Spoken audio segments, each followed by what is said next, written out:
Hello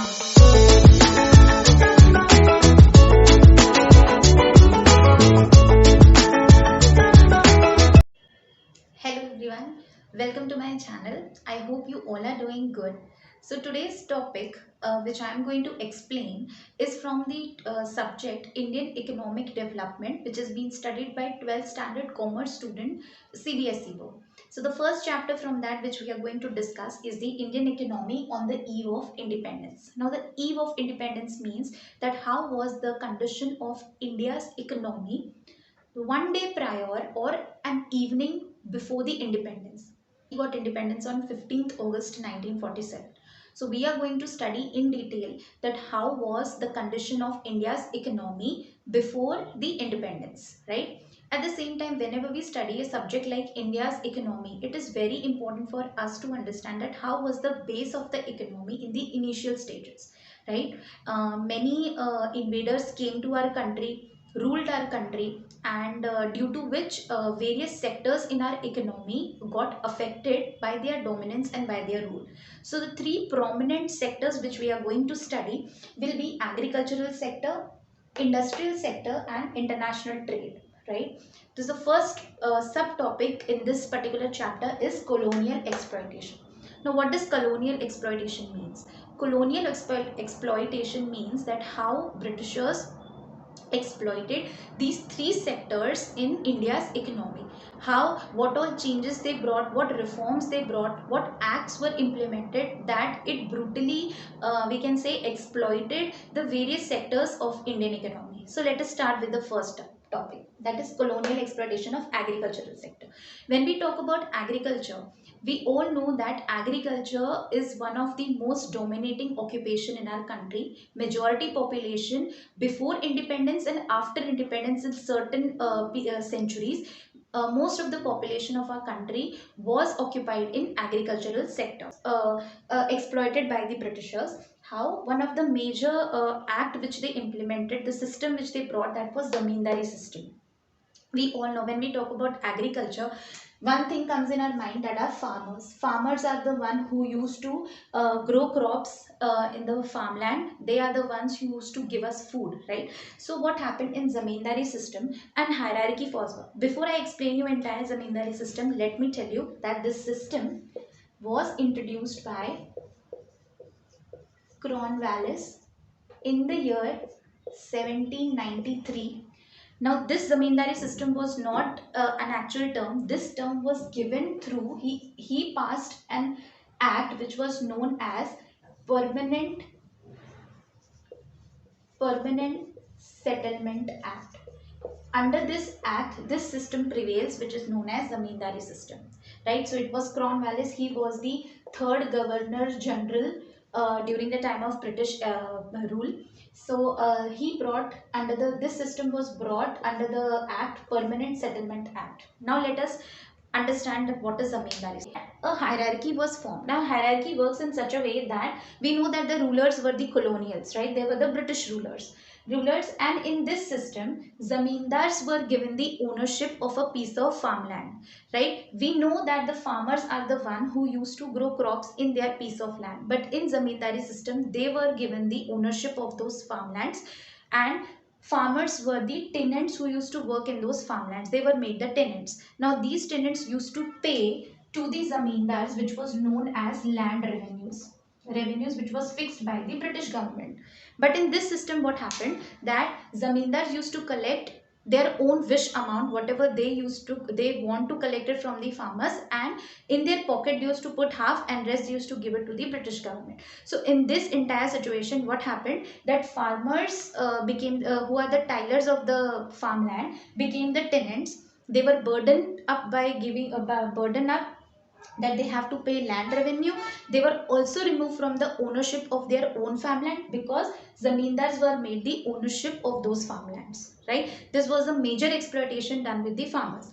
As we know, if this exploitation is done, farmers would not be able to grow good quality of crops because they are already burdened up by paying land revenue to the British government and to the zamindars, right? So they became the liabilities were on them. So this what happened, that this entire situation gave a stand back to the agricultural sector, and agricultural sector became stagnant, which means there was no growth at all in the agricultural sector due to zamindari system, right? So this entire situation what happened gave a rise to stagnant position in agricultural sector. At the same time, they became they had a liability to pay the revenue, and this also made a burden to them, because we know that the climatic situation play very important role in the agricultural sector. One of the most striking feature is that even during the time of famine or drought, farmers have to pay the land revenues to the zamindars. There was no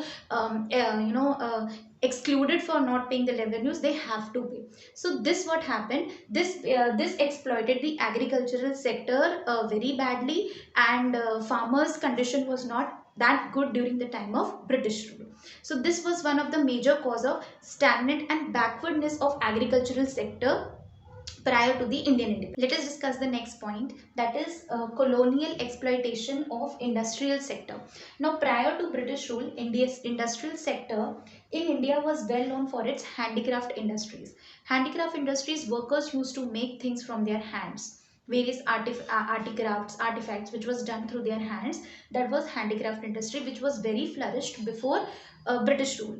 But what happened during British era? In the late 16th century, when industrialization got established, revolution took place of industrialization in England, due to what machineries came into establish, and their goods were more cheap, and at the same time quality wise also it was very. So what happened, after British rule came into India, these handicraft industries were was got mostly affected and was destroyed by the British rule. Quality and the price in the market was so high that people were not ready to buy it in the international market.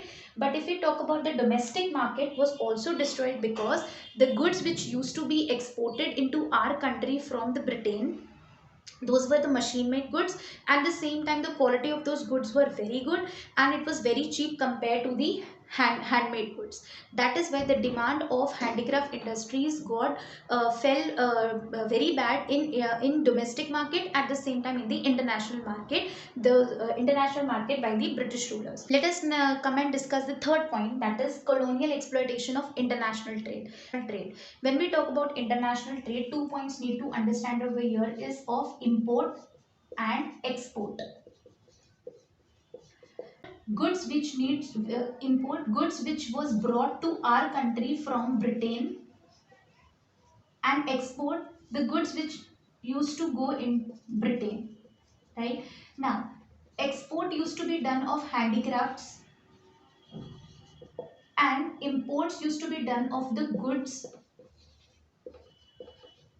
made in Britain. Right now, one of the striking feature here to understand is that Britishers exploited our international trade by coming up with discriminatory tariff policy. Tariff over here means taxes policy they came up. Now how this discriminatory tariff policy needs to work? Now whenever when Indian handicraft goods were exported in Britain used to charge a very heavy duties in their exports, heavy duty in their export. Now, as we know that handicraft industry was not that much flourished during the time of British rule, and if they keep a very heavy duty to be paid in the export of these handicraft goods, where the laborers and the artisans will pay those tariffs, right? So this was the one drawback for the artisans and craftsmen, that they have to pay a heavy duty for the export of handicraft when the goods need to be exported in Britain. Right, next part is that when Britain used to import goods in our country, those no heavy duty, and at the same time there were duty free imports. How duty free imports? Because there was no tax as amount of goods can be imported to our country. But when these handicrafts, when any goods needs to be go to Britain, there were the heavy duty set. So this what happened, export became very difficult for these artisans and craftsmen. But in Britain, any goods need to be brought into our country, they were duty free, no heavy taxes. As much amount of good they can come into, they can bring into our country. Those goods were of good quality. And if we compare the rates of Indian goods and the foreign good, what happened, that foreign goods were quality good and they were very cheap.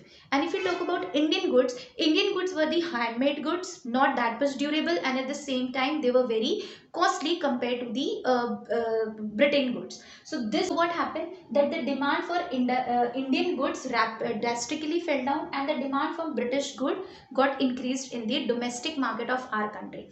Now what happened with this entire procedure in the international trade, that India became merely an exporter of raw material to Britain. The British goods expanded into the Indian market, and Indian goods drastically got decreased in the foreign market. So this was the major exploitation done in the international trade. So very important to understand 2 points, that is discriminatory tariff policy and duty free export and duty free imports. Duty free export of raw materials and duty free imports of the machine made goods of from Britain to our country.